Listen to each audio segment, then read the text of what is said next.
Karin Tidbeck lives in Sweden, where they work as a translator and creative writing teacher and write fiction in Swedish and in English. They are the author of the novels Amatka, Memory Theatre, and short story collection Jagannath. Their work has received the Campbell Award and the SF and Fantasy Translation Award, as well as several nominations, including for the World Fantasy Award. In this conversation, Karin spoke about her writing in Swedish and in English, speculative fiction, self-translation, and the book Jagannath. Using the link given in the show notes, you can buy the book Jagannath. Please share your feedback on this episode either on the Spotify app or through the link provided in the show notes. You can follow Harshaniyam Podcast on Spotify, Apple, or search any of your favorite podcasting apps.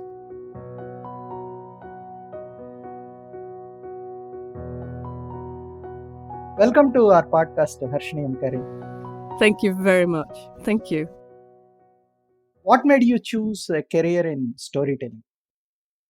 I've always told stories. I have my first story saved in a box somewhere, which I wrote when I was 6 years old, which was about two poor children who find a golden coin and they buy everything they want and then they live happily ever after.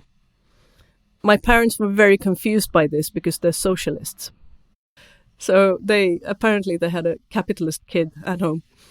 But the thing is, throughout my life, I've been good at two things, which is storytelling and customer service. So that's what I've been doing. I've been telling stories because I can't stop telling stories and because it feels important to tell stories. But I couldn't make a living of it, so I became really, really good at customer service in various places. So I'm very good at being calm when people yell at me over the phone. So one of the reasons I chose a career in storytelling is because I really, really did not want to work in customer service. To be more serious, it's because it feels like the most important thing I can do. Yeah. When it comes to the books that you wrote, Memory Theatre, Amatka, and Jagannath, though they deal with social themes, serious social themes, they're told in the medium of speculative fiction. Almost all are. Why are you drawn to speculative fiction? I have never been interested in anything else.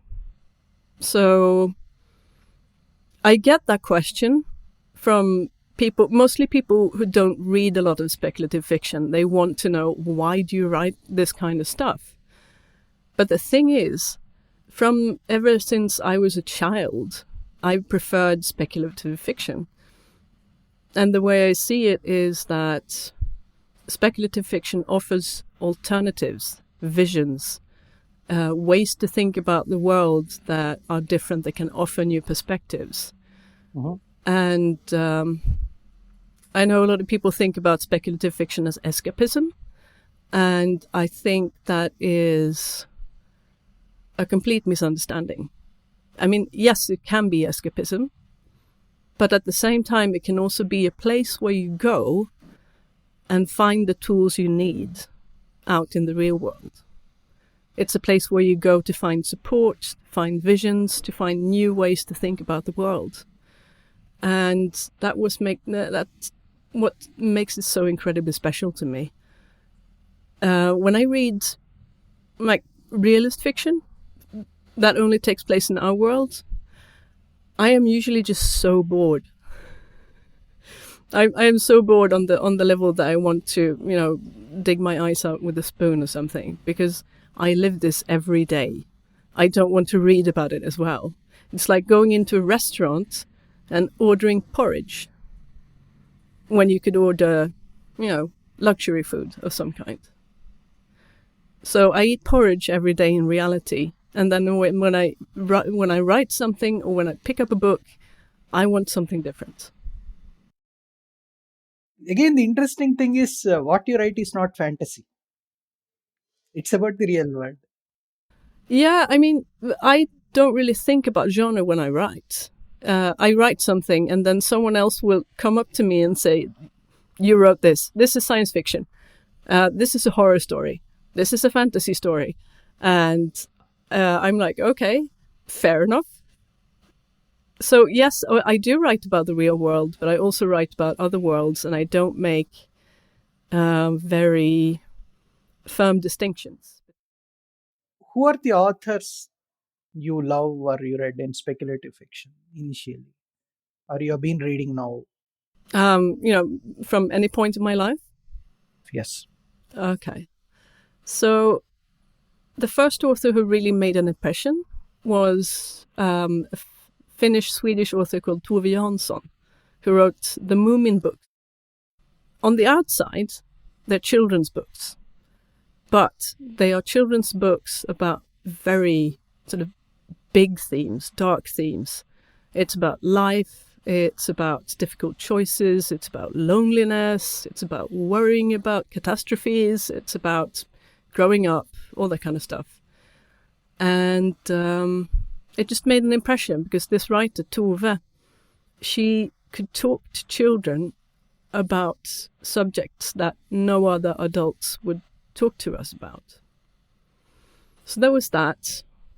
And then I think the next writer who was important to me was Ursula Le Guin, who was a science fiction writer, and she wrote fantasy as well. And she sort of opened my mind to different ways of telling a story, how you can talk to the reader, how you can describe something, and how you can think about the way society functions and how you can think about alternatives to the way we live now. And I think the third one is probably Neil Gaiman. Because I grew up, I discovered the Sandman comics when I was 15. And they were transformative for me because they changed the way that I thought about imagination and dreaming. So those three are probably the big ones. Yeah. I read the stories in Jagannath. Though the world you create is a fantasy world, there are some fantasy elements. But I felt you are more interested in characters, how they respond to the situation than actual, quote unquote plot. My stories always start with a character. They might start with a phenomenon, but there's always a character involved. So I think a lot of that comes from the fact that I played role-playing games since I was a child. So I'm very used to telling stories from a character's point of view. And I'm very used to pretending to be different kinds of characters. So when I write stories, I sort of just imagine myself to be the people in the stories. And I write from their point of view. I pretend to be them. And what happens in the story is just a sort of natural consequence of who the characters are, what they want, and what they would like to do, or what they wouldn't like to do. So it's sort of, I sort of make plots up as I go along. I don't think about stuff a lot beforehand. It's just in the course of me telling a story, I discover that, okay, this character apparently, she wants to do that thing very, very badly. And this other character kind of doesn't want her to. So those two are going to have a problem, and I'm going to have to figure out how. You were in the gaming industry for a long time. Yeah, I sort of dip in and out. Tell us how it influenced you as a writer and a translator. Like I said, I've played role-playing games since I was a child. And I've also played, I still do live-action role-playing. So it's basically role-playing, but you dress up as your character. And you act the whole thing out instead of just sitting at a table. So you can dress up. Sometimes you don't dress up. Sometimes you just pretend. So it's very much like a theatre play without an audience. And it's improvisational theatre, so there's not actually a script. But I played role playing games on computer. Yeah? So yeah, I did.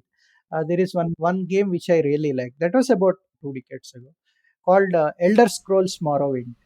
Oh, I love that one. Yes. So great. I think it was kind of a series. There used to be one after the other, one after the other. They used to come. Now, what I find very interesting is I'm trying to understand what this live action role playing game is. You Uh-huh. said it's all improvisation, It's all improvisation. but there in the computer, the way they program it is that depending on the response the other guy gives, there will be options. Mm-hmm. Since you have played the game, there are 4 or 5 options you have to choose. So there won't be any options like this. It is free for all improvisation. It is. I mean, you and I, we can pretend that we're two people doing a podcast. Uh-huh. Yeah. So I'm pretending right now to be a writer, and you're pretending to be a podcaster. Correct. And you ask me a question, and I'm going to think, well, how would my character reply to this question? And so that's what I do.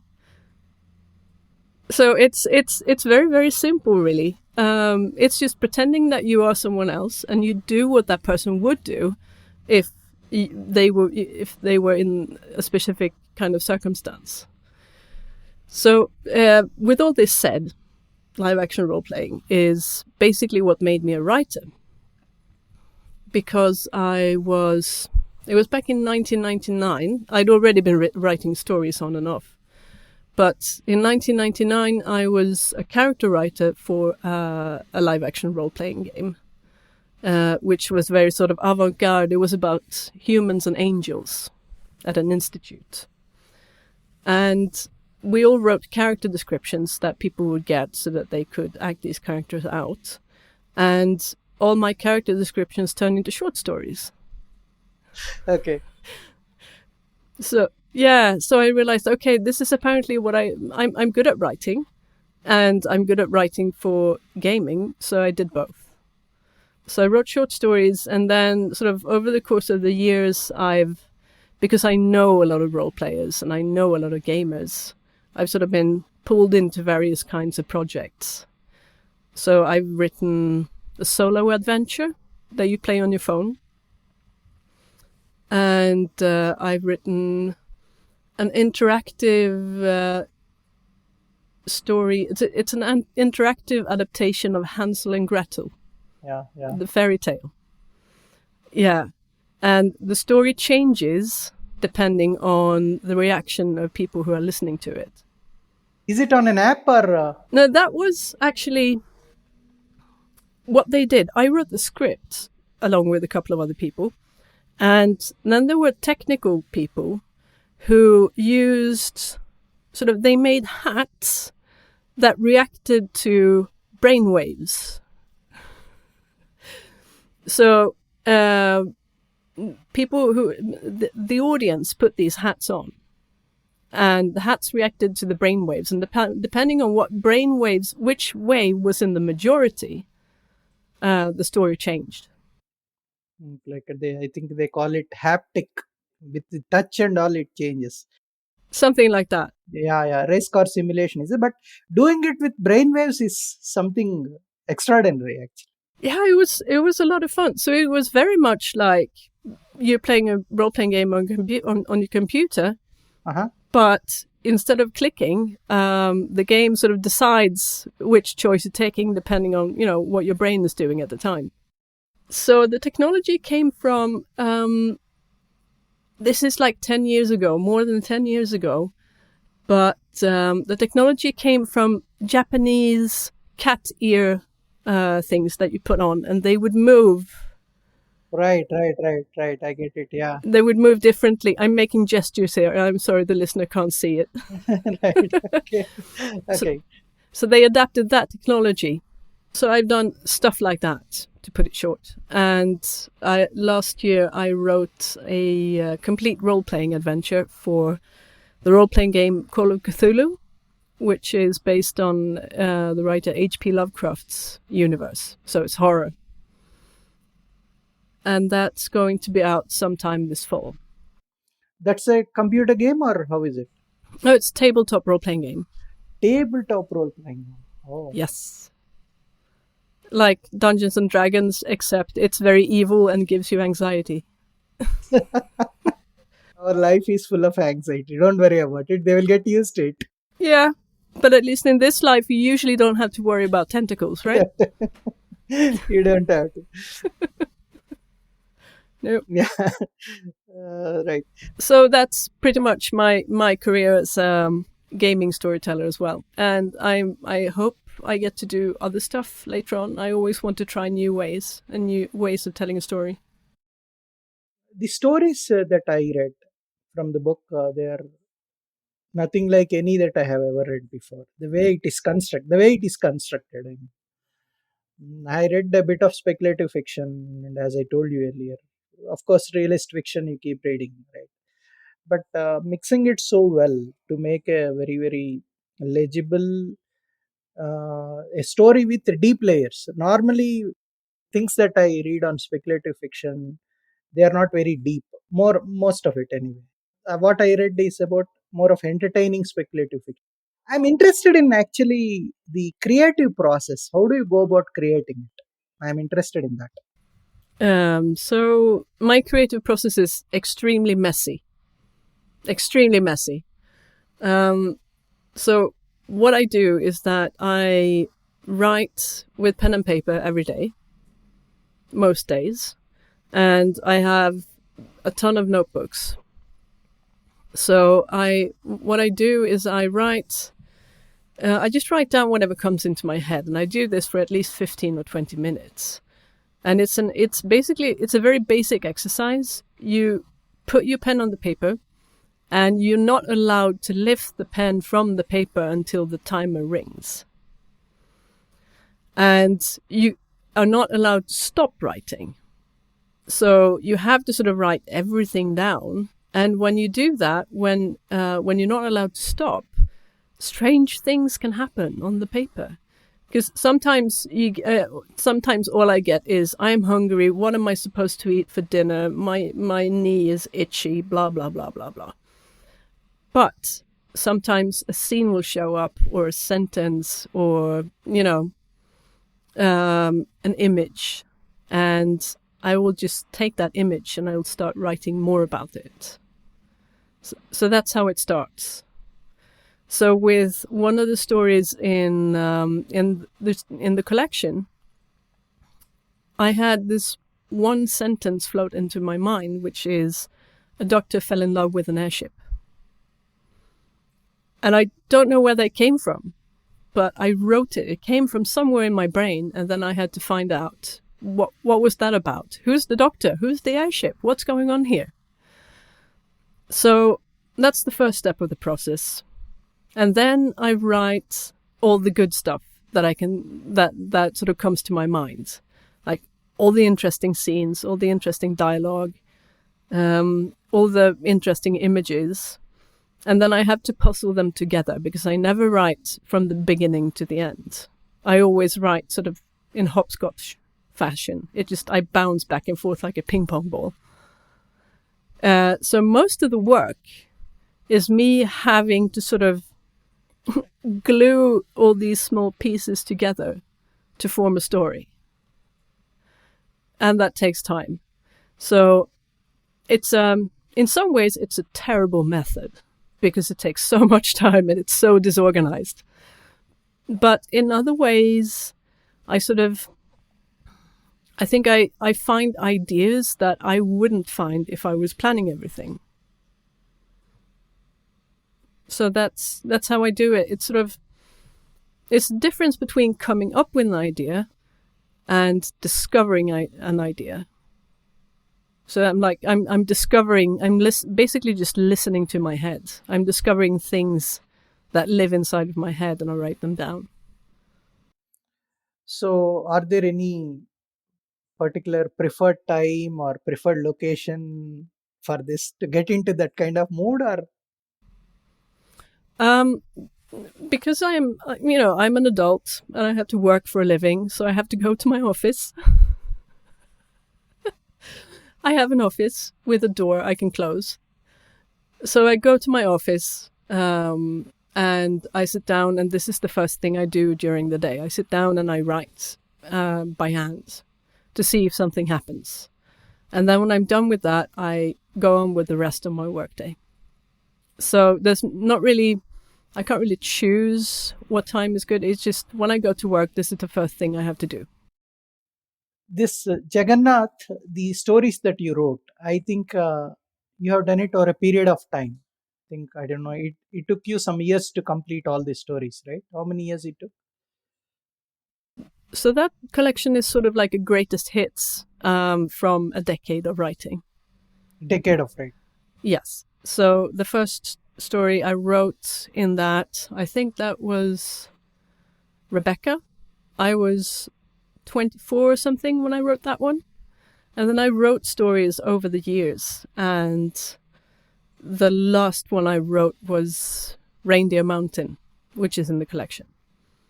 So it's sort of my best stuff over the course of 10 years. 10 years. And all these, they were published in magazines, or they were coming straight into? So most of them were published in magazines, either in Swedish or in English. But there were some of them that had never been published before. What was your experience of getting the stories into publishing? What were the difficulties, challenges you had? And what exactly was the process? So the process was partly, I had a process in Sweden and I had a process in the US.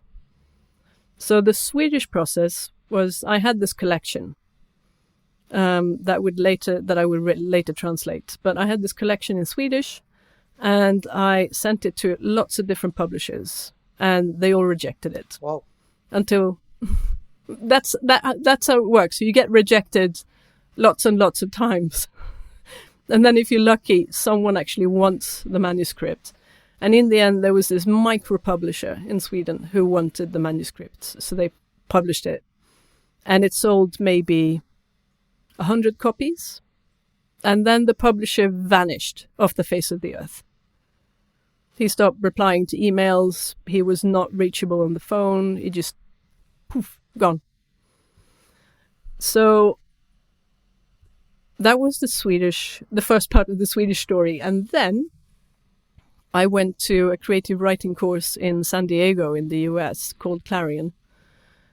And that's where the US part of the story started. And I did this, and no one should take this as advice for how to get published in the US, because I did it the wrong way around completely. I did everything wrong. So I was at this course and we had teachers every week. There were editors or writers or scholars. And for the last 2 weeks, we had a couple of editors, Anne and Jeff Vandermeer, who are sort of editors, and Jeff is a writer as well. And I was complaining to them about how my Swedish collection had just, vanished. It just, nothing happened with it. And they said, so how about you translate the collection and we look at it and you add some more stories. So I did that and they said, let's publish it. And that's absolutely not how it usually happens, because in the US, usually you have to find an agent. But I didn't have one. But it turns out that this collection in the US, the same that had sold like 100 copies in Sweden, this went really well in the US. And after a while, Jeff and Anne said that, okay, you need an agent. So they helped me find an agent, which again is completely the wrong way to go about it. But here we are. And then, so then suddenly I had an agent. And then back in Sweden, I'm sorry, this is very complicated. Back in Sweden, I published, there was a publisher that I had sold a couple of short stories to. And they said, so we have an opening to publish a novel next year. Do you have a novel? I did not have a novel. I had 60 pages of something. So I said, yes, I have a novel. I'm just going to edit it for a bit.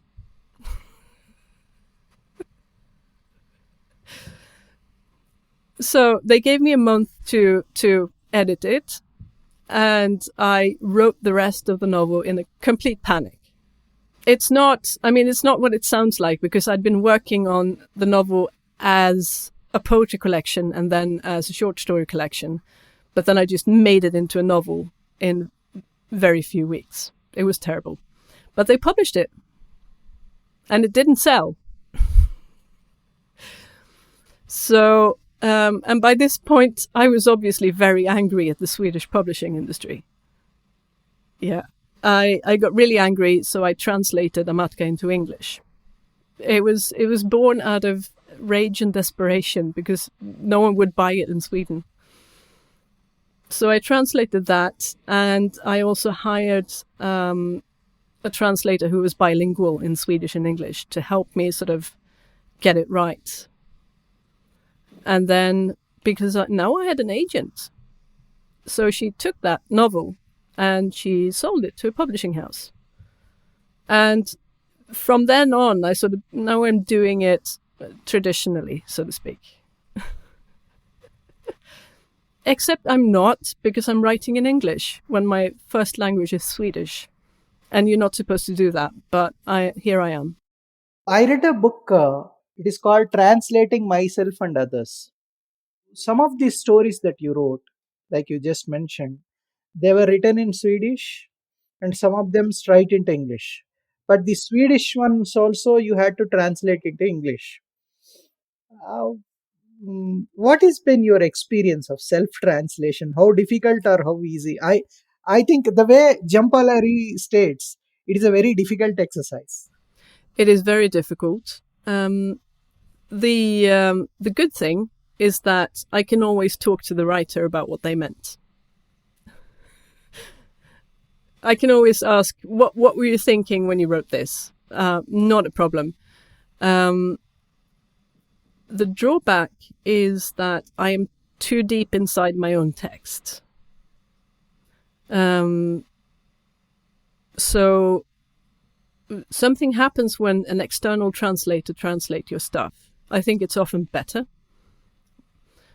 because they sort of get a bird's eye view of what it is that you're doing.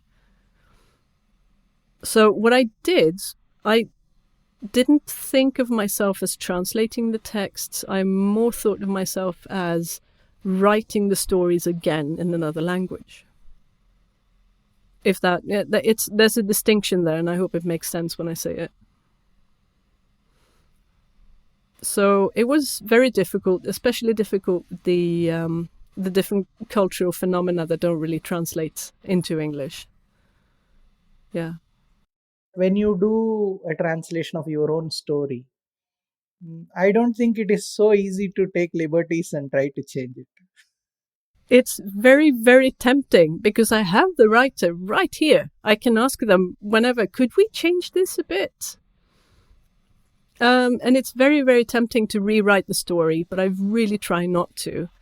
I think the only thing I do is that sometimes when I translate the story, I can see that here's a plot hole, or this sentence could be better written, or this could be clarified better, but I don't actually change the story.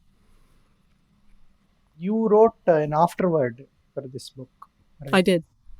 It's one of the very well written afterwards. I really like. Thank you. All the translations, I always look first whether there is a foreword or afterword by the translator. So you talked about some challenges that you faced in Jagannath. Yes. If I were to say while translating it, right? Yeah. I don't know whether strictly I should call it a translation, right? But anyway, it's a translation, a kind of translation. It's kind of a translation, yes. So please elaborate those challenges that you faced with some specific examples. So the most difficult things for me were cultural concepts. Like we have expressions that if I use this word, then a Swedish reader will understand. Like, okay, it means this, and it also has this feeling attached to it, and these memories, and these cultural values. And there's no direct analog in English. That makes things very difficult. So there's one, which is actually quite funny. There's a music genre in Swedish, or in Sweden, called Dansband, which is in one of the stories that I had to translate. And I couldn't, the translation in English would be dance band, but it doesn't really mean anything. So instead I had to explain what kind of feeling you get when you hear the music. What kind of music is this, and what kind of images does it evoke? And then, so it's stuff like that. There's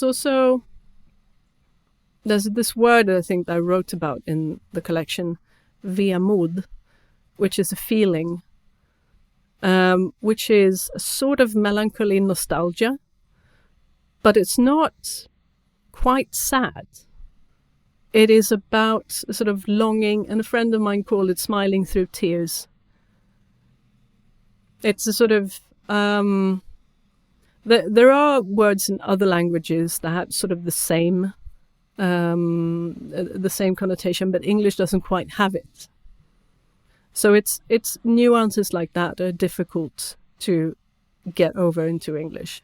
And then obviously there's various clothing, garments, and some dialectal words that I used in a couple of the stories that I couldn't translate, so I left them in Swedish.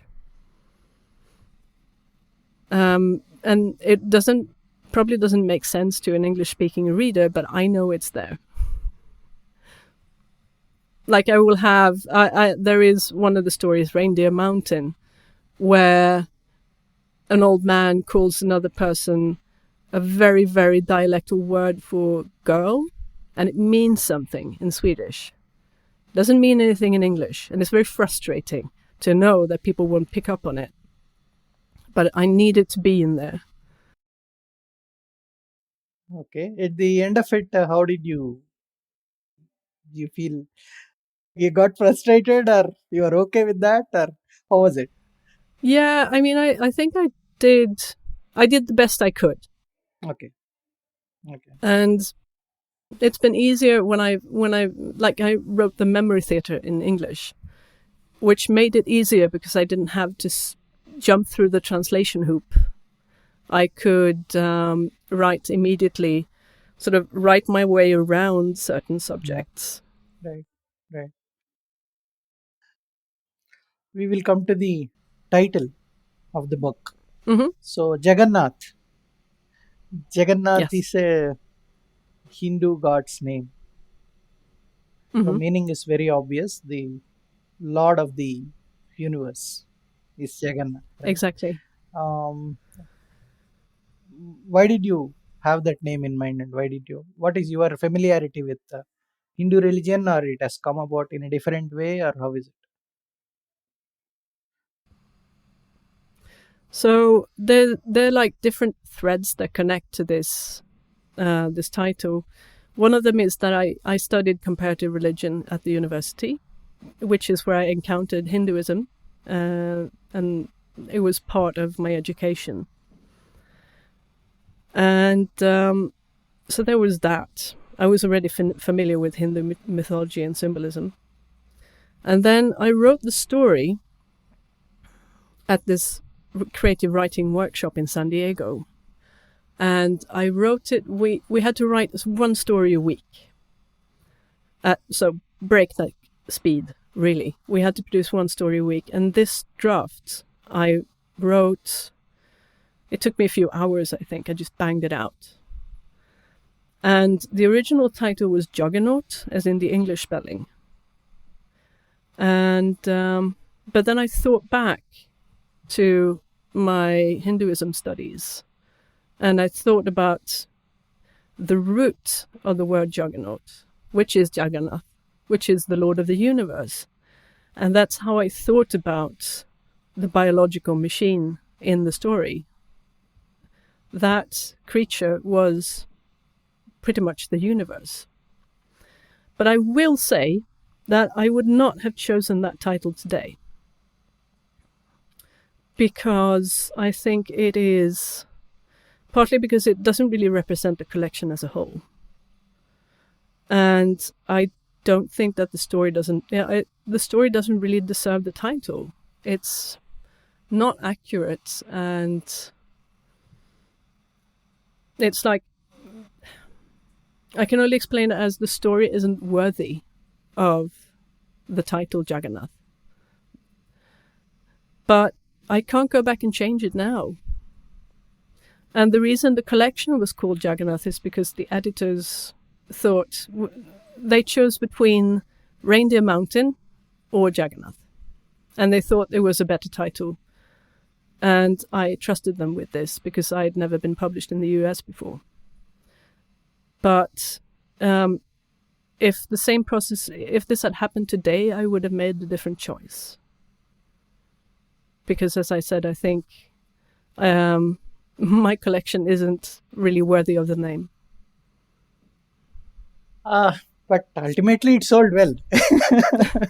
It did, but really, yeah, I understand what you're saying. Yeah. I think that's a difficult choice to make because majority of short story collections that I read it in English, and sometimes I really wonder they have one of the stories as the title of the book. Yes. Which I don't think it's really required. I don't know why they make that choice. Probably the reason could be there is no common thread binding all the stories, so they can't give a particular name. I don't know. No, it's very rare that I find a short story collection that doesn't have one of the story titles as its name. You're right. Yeah. Now, when it comes to the stories, right? Beatrice is girl choosing to live with a machine. It's beautifully conceived. Thank you. The endings that you have, these are not twisted endings or endings in the artificial type where you give it a shock to the reader, or these are properly done endings. That's a very nice compliment. Thank you. So I was writing, and there was a sentence that came into my head, which was, a doctor fell in love with an airship. And I just got that image into my head that, okay, so there is this actual doctor who falls in love with an actual airship. So the airship is probably sentient in some way or another. And I can't really tell you where all that came from. It lived in my head. I wrote it down. And I sort of watched the story unfold as I was writing it. And that's how it is with a lot of my stories, is that I don't feel that I have direct control of where the story is going. It just comes out. And as soon as I wrote down some stuff about the doctor and the airship, I realized, okay, there's someone else in the story. There's a woman who has a happy relationship with the steam engine. And their relationship is it's very happy, it's consensual, they love each other very much. The only problem is that one of them is a steam engine. That's the only problem they have. So I can't really tell you where it came from, this story. It seemed like a good idea at the time. It seemed like a good idea at the time to write this. It was natural. It was the completely logical thing to write. And I had a lot of fun sort of putting that story in the context of somewhere in kind of Germany, but not quite. That had a world exhibition, which might have been in Germany, or it might have been in Paris, because there was one in Paris around the same time. And I also had fun sort of writing about this doctor who seems to be a very friendly character, who just happens to fall in love with an airship. But as I wrote the story, I realized that he is a terrible person. He's an absolutely terrible person. But apparently that's what I had to write. And it turned out to be a very dark story, which also was not my intentions, because when I started writing it, I thought it was going to be cute. It was not cute. So Beatrice is a perfect example of what happens when my brain makes noises and I just take notes. The connection between Franz Hiller in Beatrice and he's Herr Sidberg and is an extension of Franz Hiller. No, he isn't, but I wrote them around the same time, and I wrote those two at the same time as Who is Arvid Pekon.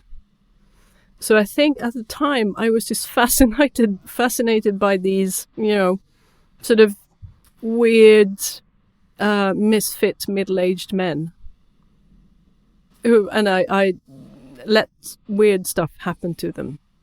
They was just, apparently I needed to write about these guys for a while, odd men.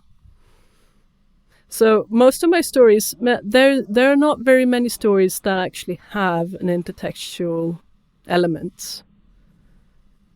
When you look at when you look at the stories in Jagannath, there is Augusta Prima and aunts. Those two take place in the same world. Because they came from the same inspirational source, really.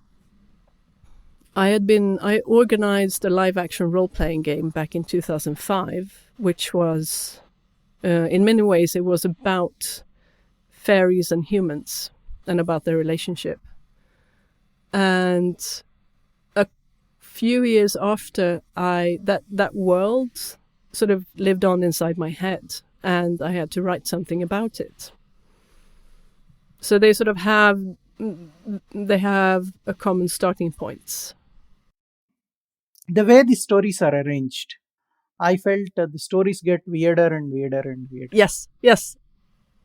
That was the point. That was absolutely the point.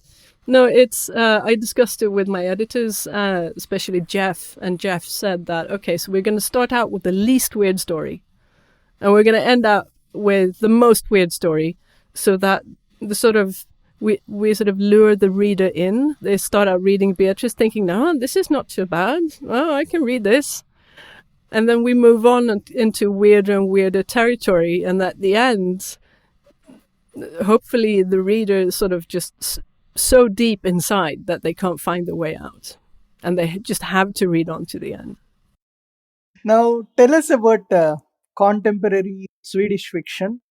So I can only really talk about speculative Swedish fiction.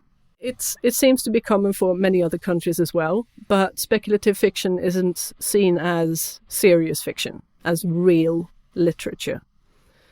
So it's been very difficult for speculative fiction writers to get picked up by the big publishers, which means that there have been a lot of self-published books, and now there are several very good independent publishers that publish speculative fiction. So we don't really trust the big publishers because we're like, they have no idea what speculative fiction is. So a lot of us publish with indie publishers or self-publish. But there are a lot of us, and the hope is that the bigger publishers will sort of realize what's going on, and that I know that from inside sources tell me that the reason the big publishers aren't really picking up speculative fiction is that they don't have the competence. They don't have any people who know about this stuff. And they think, and they think that speculative fiction is something different than what it really is. They think it's alien literature. Like it's like, this is so weird, we don't understand any of it. When in fact, when you look at what speculative fiction is, it is so many different things. It's a spectrum. It's like if you said that all crime novels are the same, that would be a lie. Yeah. Or all realist novels are the same, which is absolutely not true either. I mean, nothing is new under the sun, right? People have written so many different stories. They have written, I mean, there's always, obviously, someone out there has written already about intelligent dolphins. Someone has written about uploading your consciousness into the cloud. So I know that a lot of sort of writers who are just beginning are discouraged and think that, oh, this has already been done. I can't do this. It's not cool enough. It's not interesting enough.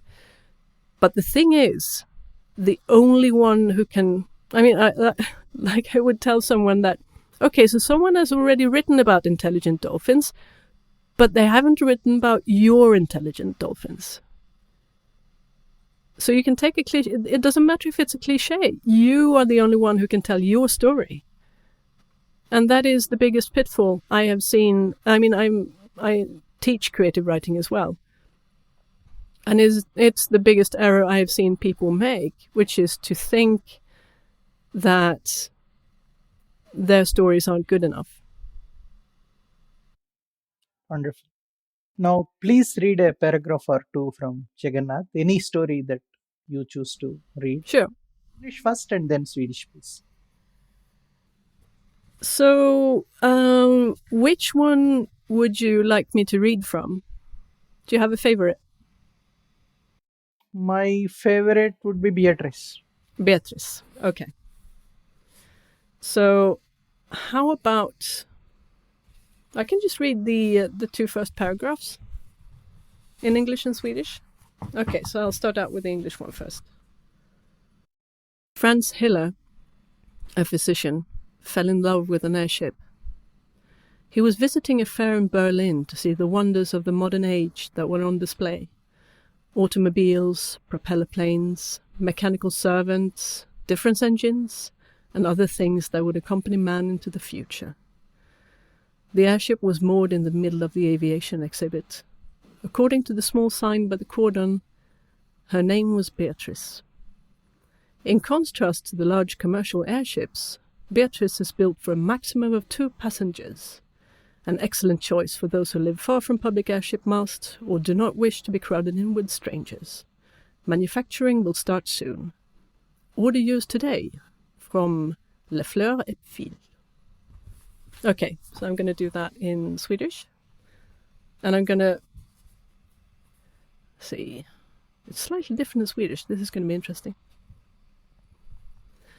Läkaren Franz Hiller blev förälskad i ett luftskepp. Han var på en mässa i Berlin där det förevisades automobiler, propellerplan, mekaniska betjänter, hålkortsmaskiner och annat som skulle föra den moderna människan in i framtiden. Luftskeppet stod förankrat mitt i hallen för flygmaskiner. Enligt den lilla skylten vid avspärrningen hette hon Beatrice. Till skillnad från de stora kommersiella luftskeppen är Beatrice anpassad för 1 till 2 passagerare. Utmärkt lämpad för den som har långt till närmaste publika zeppelinmast eller inte vill trängas med främmande resenärer. Tillverkning startar inom kort. Beställ ditt exemplar redan nu. Thank you, Karin. It has been wonderful listening to you. I loved the book and I just loved the conversation. Thank you very much. Thank you so much for having me. That has been such a great conversation. I would be happy to do it again. Thank you, Karin.